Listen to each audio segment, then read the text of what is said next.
here. Well,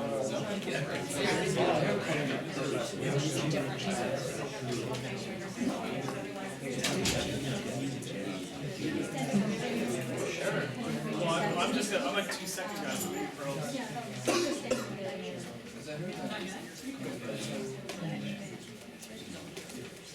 So welcome everyone. Today's a little different because I'm not giving the introduction. Increasingly over time, we're engaging folks from the Global Health Program, and Pearl is here actually on behalf of the Global Health Program to introduce our speaker today. So. Good afternoon, everyone. My name is Pearl Jess. I'm a recent MD graduate, and I'm currently pursuing my Master of Science in Global Health. As the Global Health Ambassador, it is with great privilege that I introduce our speaker today. So Dr. Andrew Costa is the Assistant Professor in the Department of Clinical Epidemiology and Biostatistics at McMaster University. He also serves as the Research Lead at the DeGroote School of Medicine at the Waterloo Regional Campus. As an interRAI Fellow, he is engaged in the Network of Excellence in Acute Care on its steering committee and leads the Emergency Department Working Group. Formerly, he held a CIHR postdoctoral fellowship at the Institute for Clinical and Evaluative Sciences at the Mount Sinai Hospital in Toronto, and the Institute of Health Policy, Management and Evaluation at the University of Toronto. Currently, his research program promotes evidence-based management and policy in elder care, and so with great enthusiasm, I'd like to welcome Dr. Costa.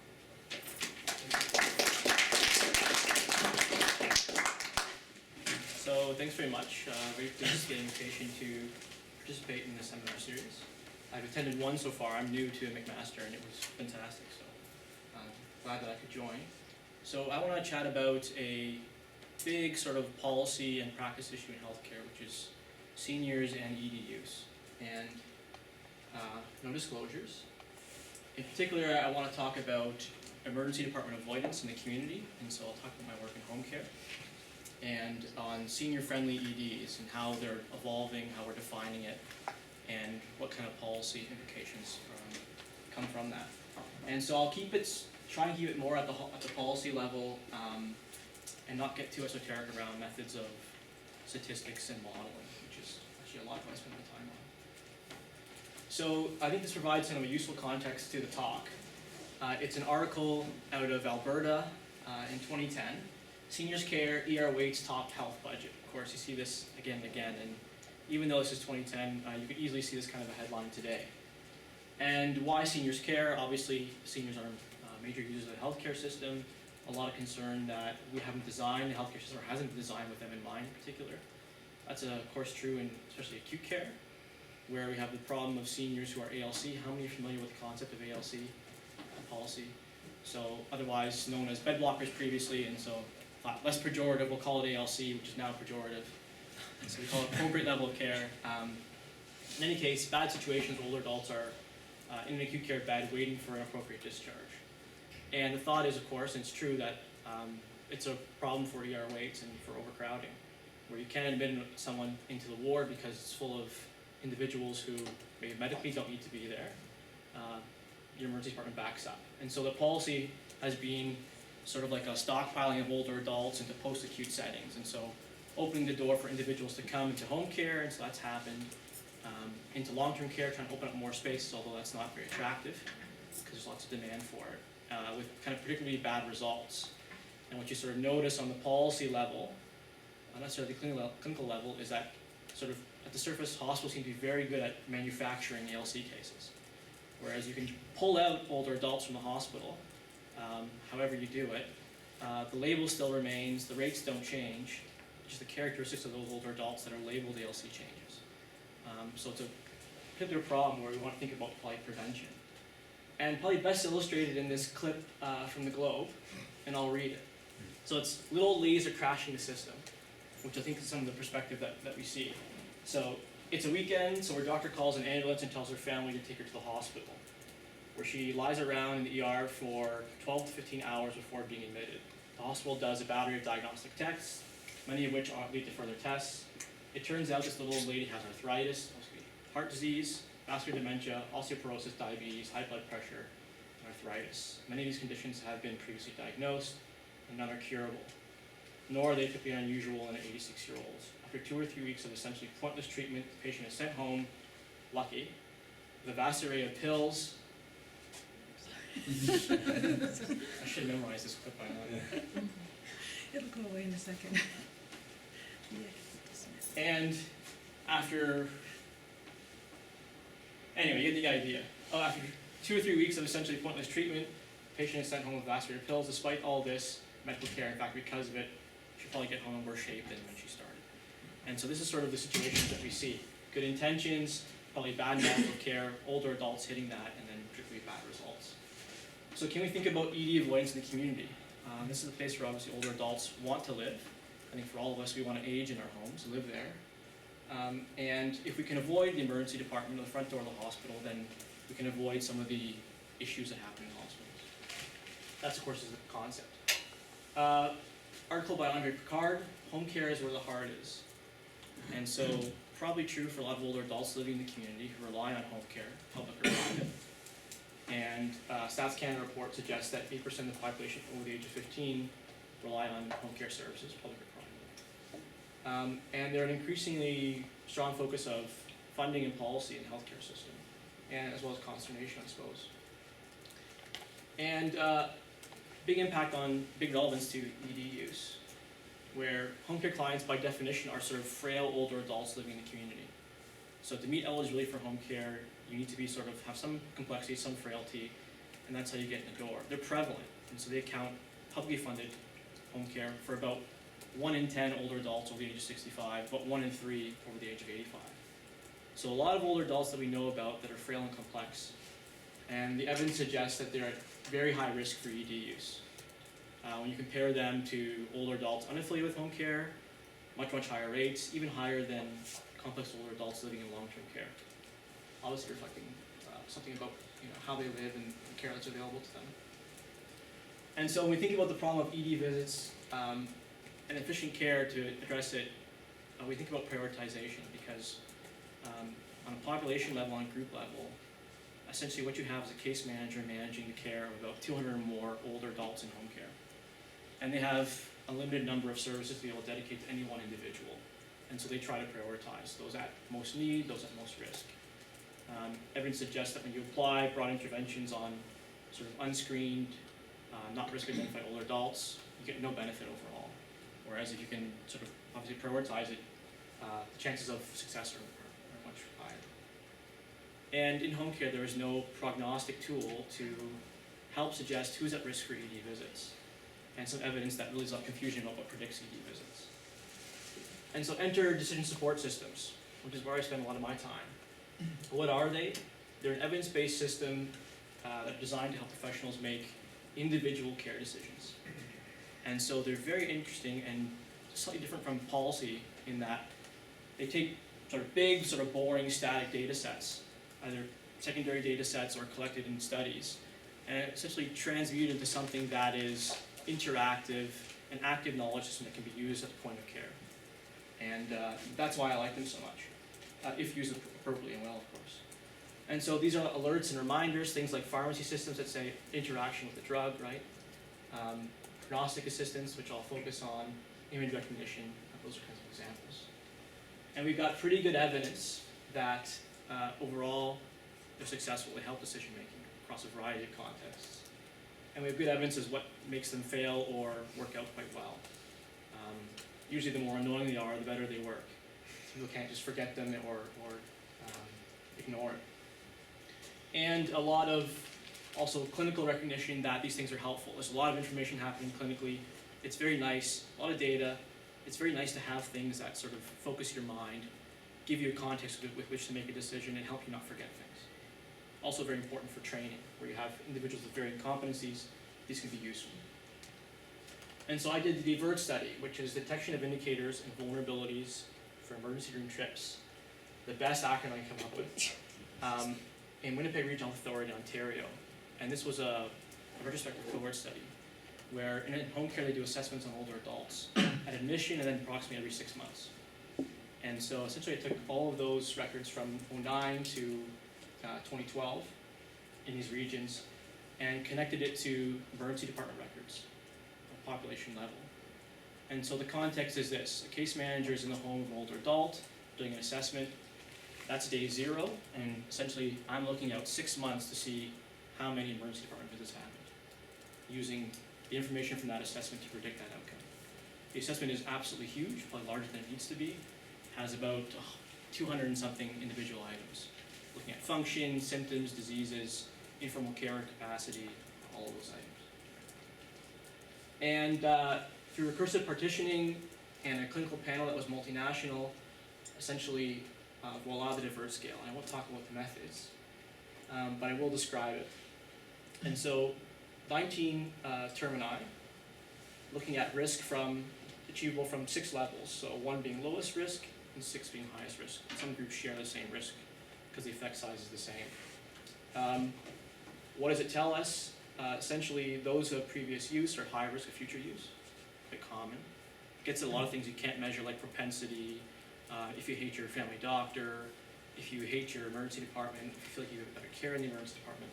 A lot of important things that you can't get through other sources of information, like needs on symptoms. At any level of past use, cardiorespiratory symptoms are extremely important. And if you can detect conditions and associated other conditions and syndromes with it, higher risk still of ED use. So very much cardiorespiratory at all levels. Other interesting elements: if you have poor prospects for functional improvements, you've had a previous visit. Poor prospects for functional improvement, that's a decision made by the care coordinator, where they list the likelihood of improvement. And you're depressed about it, you're at higher risk of ED visits than if you're not. It suggests obviously mood moderates the effect of declining health. And we see that. Otherwise, if you're on a good trajectory, very low risk overall. Otherwise, falls are important, particularly if you have issues with peripheral neuropathy, so stroke or diabetes, and then sort of non-specific geriatric syndromes and comorbidities, so bringing up the prediction on the lower end. So ultimately, helps case managers decide who's at risk for ED visits. It helps them classify who's at risk and understand what's leading to risk. And this is kind of how it works. This is a survival curve, where you see so 100% of individuals at day 0 are with the case manager in the home. And of those that are at highest risk, so score of 6, a few percent are in the ED that day, compared to practically nothing for the other groups. If you go out 14 days, 2 weeks, maximum differentiation is 2% to 20%. 90 days, 16%, 54%, finally, that's 6 months, 183 days, 30%, and 68%. Perfect prediction would be, this line was all the way to the bottom, you can predict 100% of cases, and of course those who are deemed at lower risk are very high. But of course, these are very frail older adults. It's very difficult to get a very low baseline. Implications, well, we can now estimate the risk of ED use. That's important. And it's a very different paradigm, and it sort of crushed a lot of sacred cows in home care, where a lot of things are focused on cognition and function, which is really important for long-term care, but do nothing for ED visits.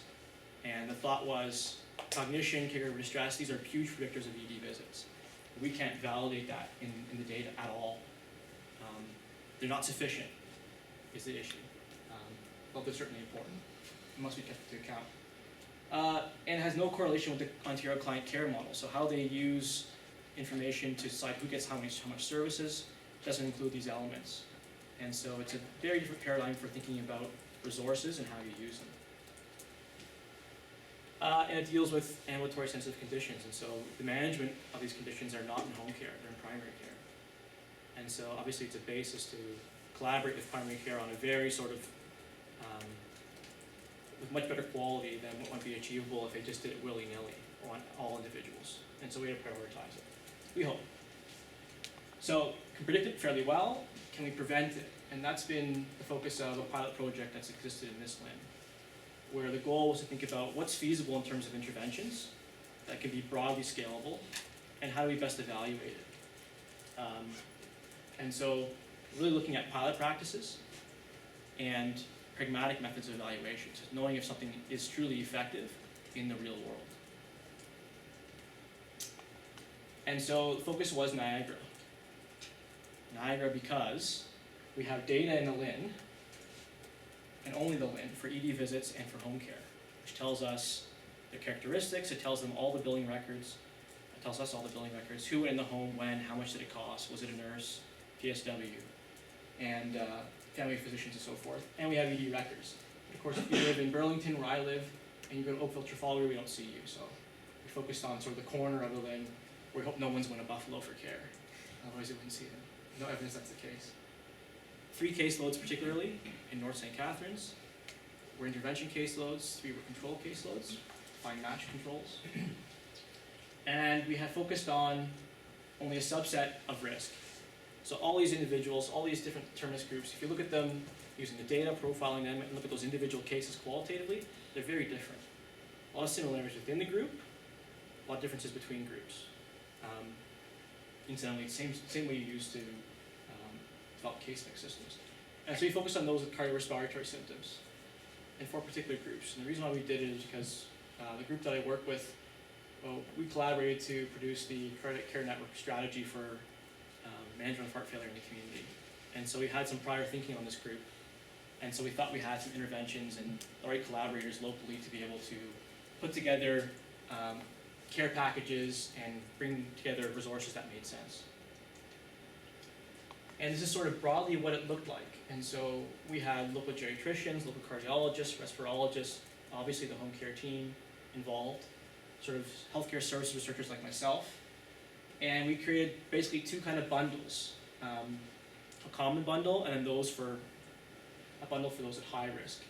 Things like community meds checks, methods to collaborate with primary care that were approved and part of the decision making around that occurred with primary care. Pneumonia vaccinations, obviously, case rounds with the team, simple things that the literature suggests is really quality care and is guideline care that just don't happen in home care. And then for those at higher intensity, this group really had no connection with primary care or specialists. And so we had the rapid response team of nurses essentially, come in for something like 4 visits and 5 phone calls over a period of 15 weeks. In home care, that never happens. Currently, how the teams are used is they get spread so thin that some individual that's at risk gets essentially 1 nurse visit, which isn't enough to do anything but make an assessment and then leave. And so you get the idea of why targeting is important. Action plans, transitional packages, very important, advanced care planning, and there was a hospice outreach team that provided support for that. So bringing the community really in for the patient. One fun thing that we sort of developed that's been very successful is a tool to chat with primary care, between primary care and home care, using the SBAR format that IHI put out. Might know that. Situation, background, assessment, and recommendation. So mnemonic to make a very sort of clear note to a physician, which they use and like. Case managers are getting sort of skunk awards for how much paper that they sent to physicians. And so this was a way to avoid that. Also, billing codes in the top, very important, and closed loop system where notes can be put in and forwarded. So very efficient, an improvement over what was existing, which was essentially nothing but letters that were kind of goofy. And we were interested in thinking about practical ways of measuring outcomes. So thinking about not RCTs, but pragmatic RCTs. And this pilot was towards larger efforts to make that happen. Although in this case it was a non-randomized match control because it was just challenging in this pilot case with the funding that we had to randomize cases off of caseloads. So we had DIVERT caseloads. They obviously got the score when someone was new to the caseload. That determined whether or not they came into the program. They received DIVERT interventions plus their regular care. And right now, and that's about 100 individuals that we've enrolled, and that's now complete. And now we're in the process of matching them retrospectively to those who came on control caseloads at the same time, with the same risk level, et cetera, who received regular care, and now we're looking forward 6 months, we'll have the data in the new year to look at outcomes. And we're starting to cost the models, so we understand how much it costs and if there's any improvement. That's the team, so folks are working on the scale, and the HNHB team in home care. In particular, the Emergency Services Steering Committee of the WIN funded the project. So obviously we're grateful. And so that's sort of the situation in home care.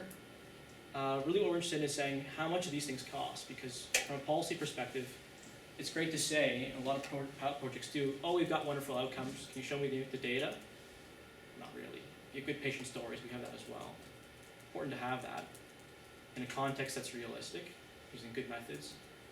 Also very important is costing.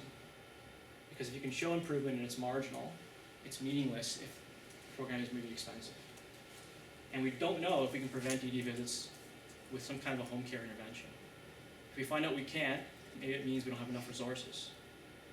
Or if we can, then we know what the cost effectiveness is and if it's scalable. As it stands, it's probably difficult even for this project to be scalable. Because you probably need, to provide this kind of level of intervention, you would need all the rapid response teams from all the LHINs in Ontario to resource essentially one. And it says something about really the level of care we can provide in home care around disease management, and if it's adequate, and whether those investments are worthwhile. So that's what we're trying to pursue. So that's the prevention angle. What about senior-friendly emergency departments? What can we do in emergency departments to have older adults, give them a better trajectory in healthcare? And it's really important because the emergency department, like primary care, is really a staging ground for the person's journey throughout the entire healthcare system. And so if you don't get it right there, there's very low likelihood you can get it right at the next step. Let's say at the inpatient unit. Or perhaps mistakes have already been made, individuals haven't been flagged early enough. And seniors are major users of the emergency department. That's sort of the ethos of a lot of what I do. And not only are they more likely to use the emergency department than younger adults, their rates are increasing. Where for all other age cohorts, they're using less and less of the emergency department. And older adults, everywhere you look, are using more and more. This is data from ISIS from 93 to 2000, which continue up until this day. And so we have a lot of older adults in emergency departments, we're going to see much more. Are they built for their needs? Topic of discussion. And of course, we're very worried about ER wait times, overcrowding. Classic example of Tim Hortons in Vancouver. And it's led to some discussion and some myths around older adults and their ED use. So fact is that older adults account for a lot of ED use. There's concerns about overcrowding. We're seeing more and more of them come to the emergency department. And so there's been a myth that, well, it must be that older adults are coming for really non-urgent reasons, that these people are actually probably very easy to avoid their ED visits. Someone's failing, really miserably in the community, and if we fix that issue, we would have less overcrowding. No reason to expect that that's the truth. Where older adults, we find, are the most appropriate users of the emergency department. Looking at traditional measures of acuity, so they come in and they give you a 5-level score that tells you how likely you are to die, and so how quickly you will be seen by a physician, essentially. They're higher on that when you match them to other cohorts. And they arrive with more complex illness. And so by any measure, we can't say that they're less appropriate. In fact, we say they're more appropriate. So it frames a discussion around really where we need to go with emergency departments, older adults. So they're major users, we're going to see more of them, but we learned that emergency rooms are no place for the elderly. Kind of crazy, but that's true. So it's a common point of entry. They come in, they're atypical. An older adult come in with delirium. They value very quick assessment. Very difficult to assess delirium very quickly. A lot of etiologies can result in delirium. You can have an undiagnosed UTI, quite common. Other infections that are causing delirium. A lot of puzzles to really break apart here. And so they're complicated. And they stay in the emergency department for a lot longer than other individuals. And they get more diagnostic tests, but higher rates of misdiagnosis. This has been looked at over and over again, finds the same thing. In fact, ED physicians tend to overestimate the amount of time they spend with older adults in the emergency department. It's such challenging cases. And look at time studies, doesn't match with their perception of how much time they spend. When they discharge from the emergency department, they have higher readmission rates compared to all the groups, matching by acuity. They're more frequently admitted, accounting for about half of all admissions. And of course, when we look at the bed blocking problem, ALC, the majority of them come through the emergency department. And so, what's going wrong? From a care perspective, from a policy perspective, important to understand that they're different. They're frail, they're complex, You have things called geriatric syndromes, which I'll get into. We don't teach it very well. So in policy, we think a lot about healthcare services and what's happening currently, but we're missing the boat if we don't think about education. So imagine a case where you have this many older adults coming to the emergency department, and you can't find a residency program in geriatric emergency management in Canada. It doesn't exist. You can find it in sports medicine, toxicology, critical care, other important things. But given that this is at least 20% of all cases that come through an emergency department currently, you can't find a single residency program in Canada. In the United States, I think it's UC Davis and Cornell. So even in the United States, there's not much. And it's not sexy. Very important. I work a lot with ED physicians. They're a particular type, and they exist sort of in different paradigms, and this is the policy challenge. In geriatric medicine, we focus on multiple medical issues, functional issues, social issues, all together. All things are considered, they're all important in older adults. And emergency medicine focuses usually on single problems. Single problem, managing it, discharging. Emergency medicine is about acute disease, geriatric medicine, subacute, acute, chronic, all considered. They value diagnosis and treatment rapidly in the emergency department. In geriatric medicine, controlling symptoms, enhancing function, support structures. In emergency medicine focuses rapid discharge, and that's great, but continuity of care is really important when you think about the ethos of geriatric medicine. So sort of diametrically opposed, and that's really where we get the problem. And a lot of what's underlying this problem is geriatric syndromes. So these clinical conditions that have multifactorial etiologies are very difficult to deal with when you just have single mode approaches to care. Cognitive impairment, delirium, falls, informal care support that's precarious, frailty, malnutrition, these issues. And these are undiagnosed or unattended to in the ED. They're just simply not found, unnoticed, and they're very important. So I co-led a study with colleagues in different countries to look at a prospective cohort studies of older adults, where we assess them with a battery, the front door of the hospital, anyone who's over the age of 75, and then we looked forward 90 days to see what their outcomes were. And really we're looking at assessing geriatric syndromes to see, do they really matter on these outcomes? We're not assessing them, so the hypothesis is that they matter, and we're missing them, of course.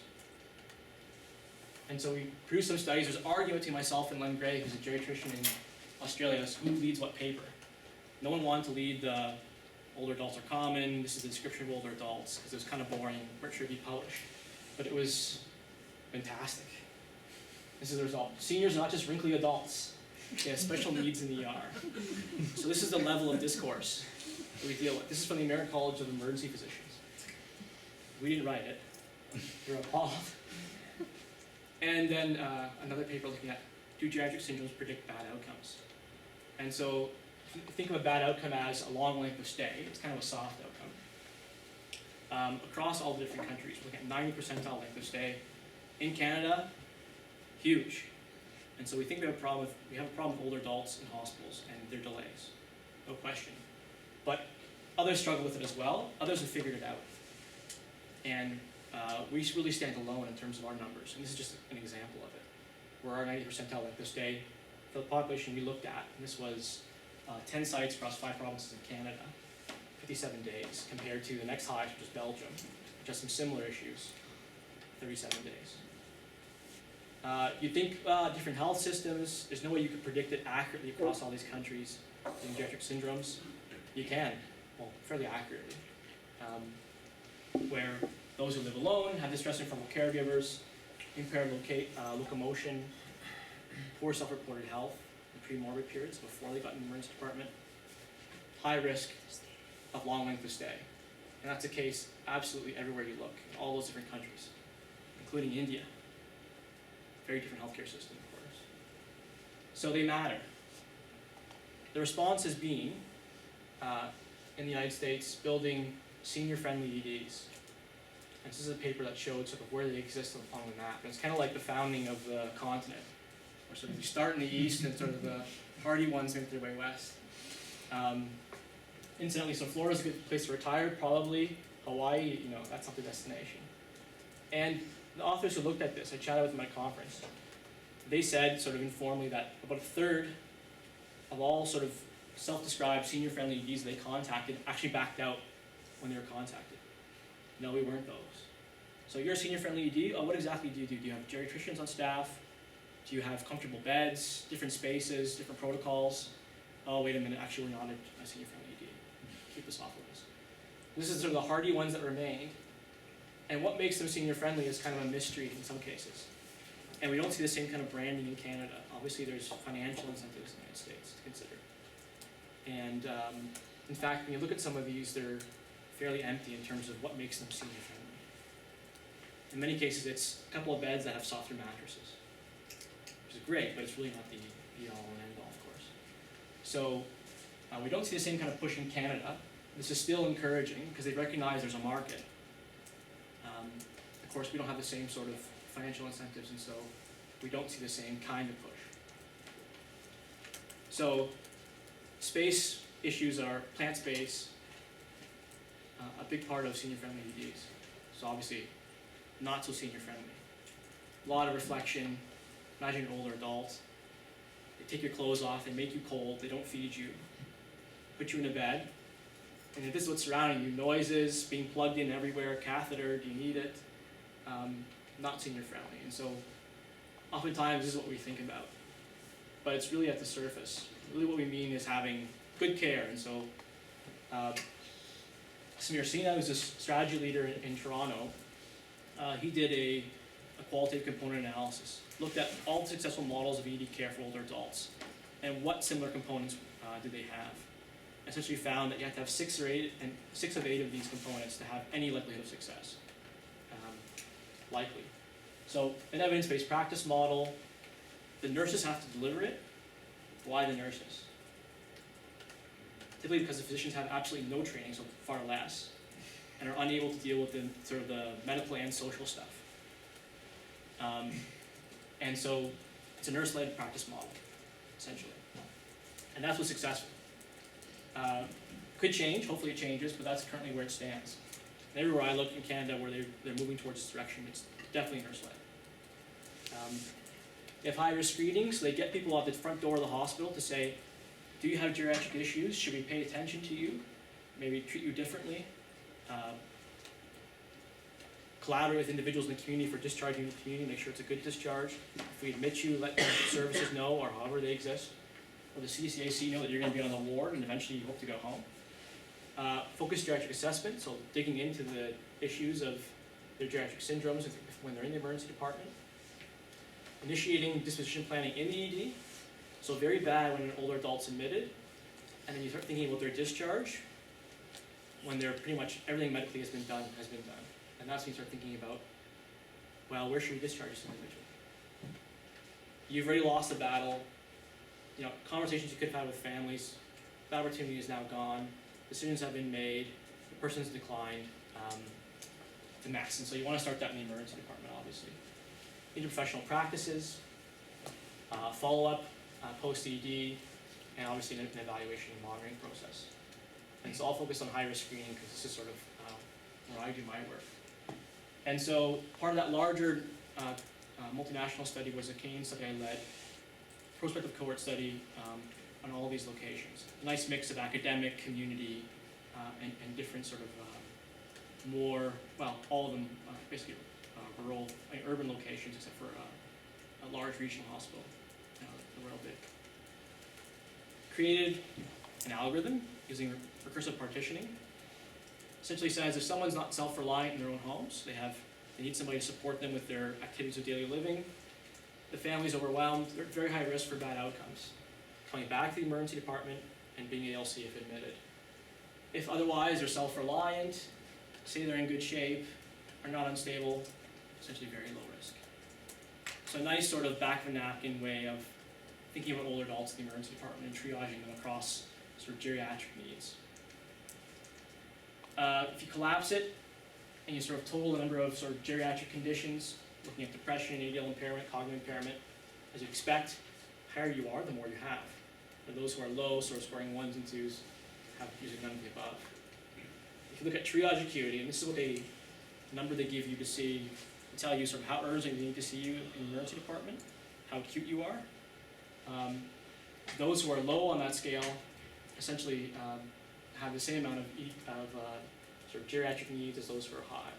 And actually it's a bit regressive. So what we have currently is not differentiating geriatric need. Of course we knew that.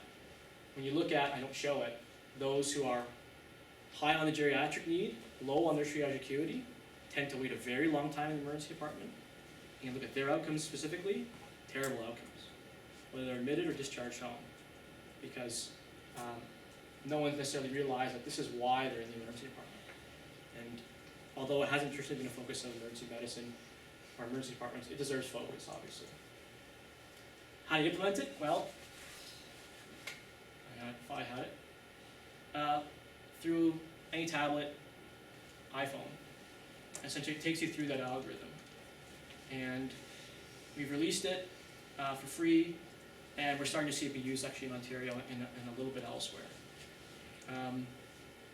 Essentially, at triage, you look at it, these are the outputs in terms of scores, and you can start to design, as is happening in Toronto, in Waterloo, sort of automatic order sets and referral pathways based on this.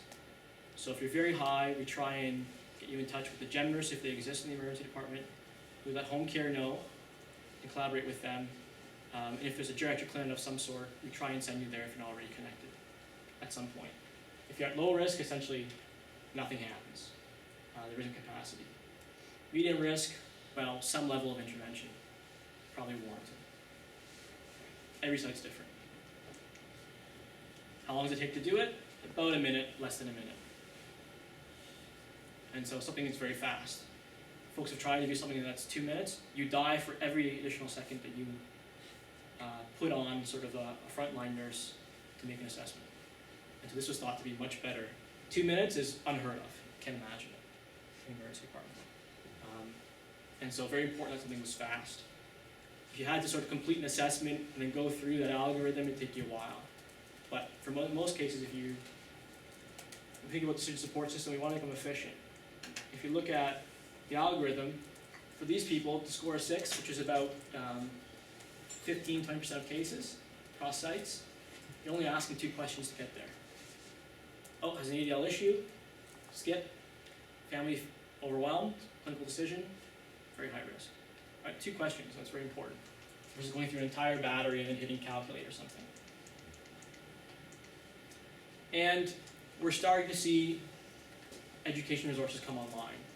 There's a hardy group of individuals, interprofessional group really of nurses and physicians that are interested in older adults and their care, creating sort of portals where those who want to get training in geriatric emergency medicine can get that training.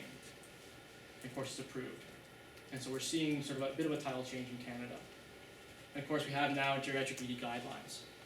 So we have very specific recommendations with fairly good evidence behind them on what we can do to improve ED care.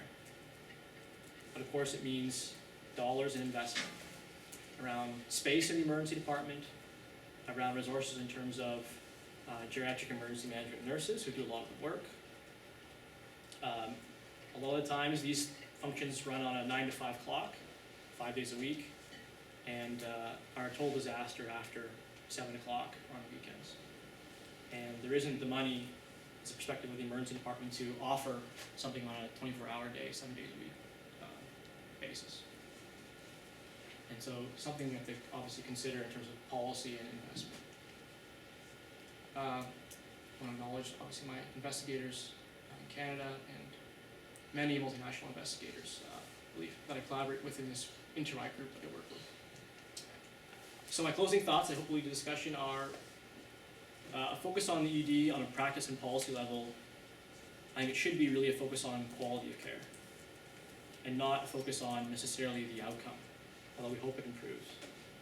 What we find is that when you focus on outcomes like ALC, then you get sort of perverse incentives where people sort of kind of work towards a target and don't think about really the underlying quality of care that needs to be established across a variety of settings for any of these things to change.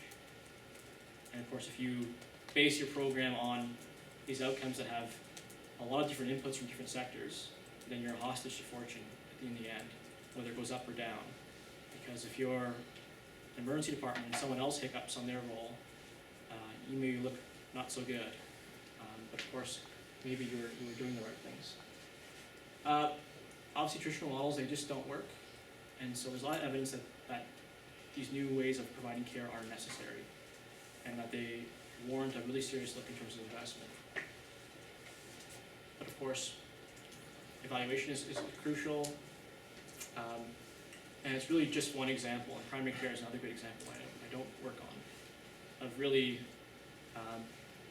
the challenges and the opportunities that we face going forward with sort of dealing with older adults that we have, and we'll have more of, and how to think about policies that work at the high level and also at the intermediate delivery level that can make it happen for us. So, questions or comments?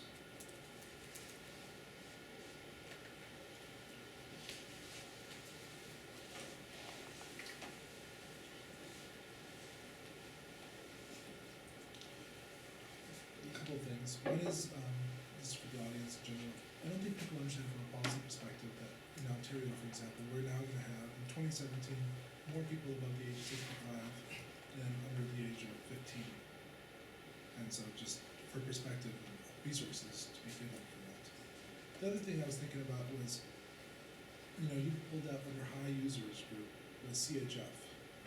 And, I think about for CHF, 50% of people that had 2 hospital visits, 2 hospitalizations in a year, have 50% mortality.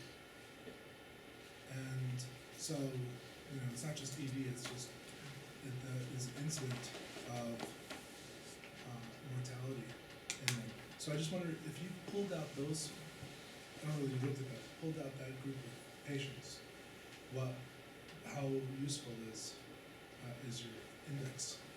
So the challenge, we've looked at it from sort of those that are outpatients and get similar level prediction. The challenge is if you try and stratify the outcome of ED visits by ambulatory care sensitive, the challenge is that no one can define what that is. Because you're making that judgment from the perspective of the emergency department, relying on their diagnostic information, which is usually flawed, and saying, well, at this point the person could not have been prevented, but you're not sure what the case was weeks earlier, right?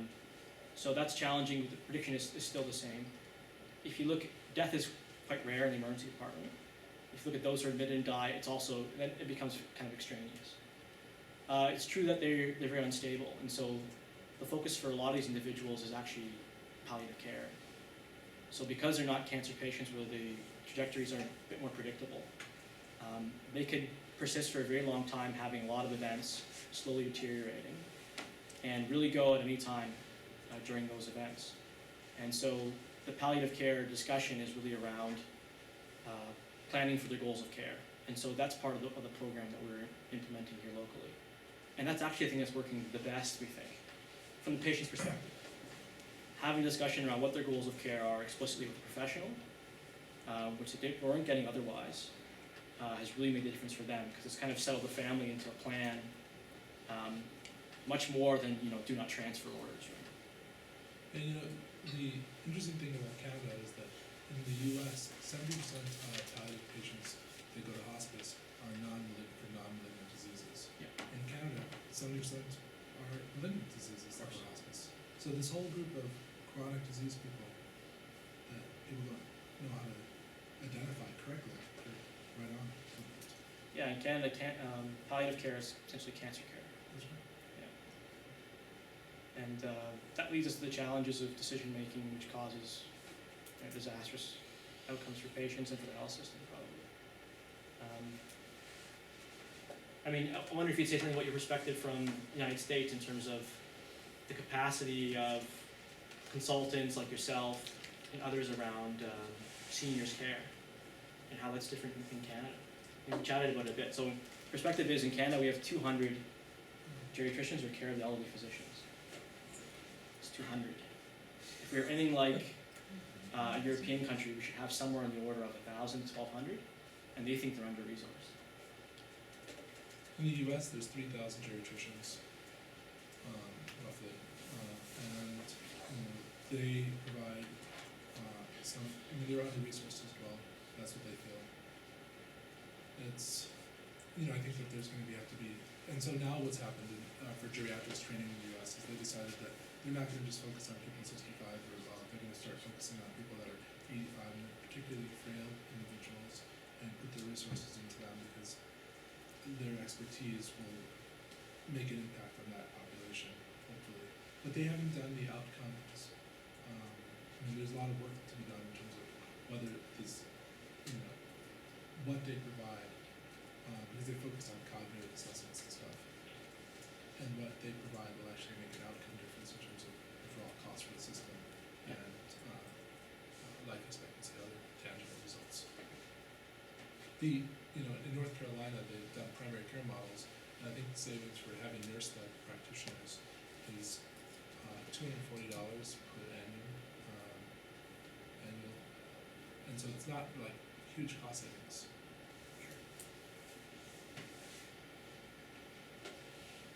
How many individuals are interested in health human resources as a topic? In policy or in... Is the discussion around seniors care sort of something that's prevalent, or? I'm interested on the other end of things, just on critical profession. Certainly in terms of home care and community-based care.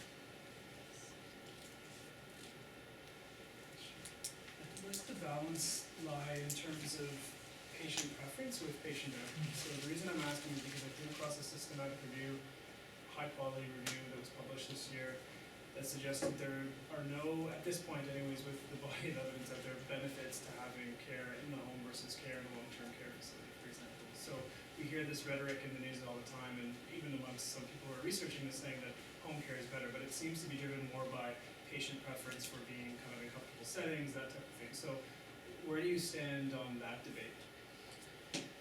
I'd say I don't know. I mean, I'd say it depends on who. So there's huge benefits for conceivably the patient and for the system. So the reason why we have institutions is because these individuals need a lot of support. And so for healthcare, we're going to have to drive half an hour and just walk across the hall. That's efficient, right? And these models of care are developed for a reason. And there's benefits to that, of course, right? Timely access to care, which home care oftentimes can't provide. So for a certain proportion, and I don't know if we know who, that's still warranted institutionalization, likely.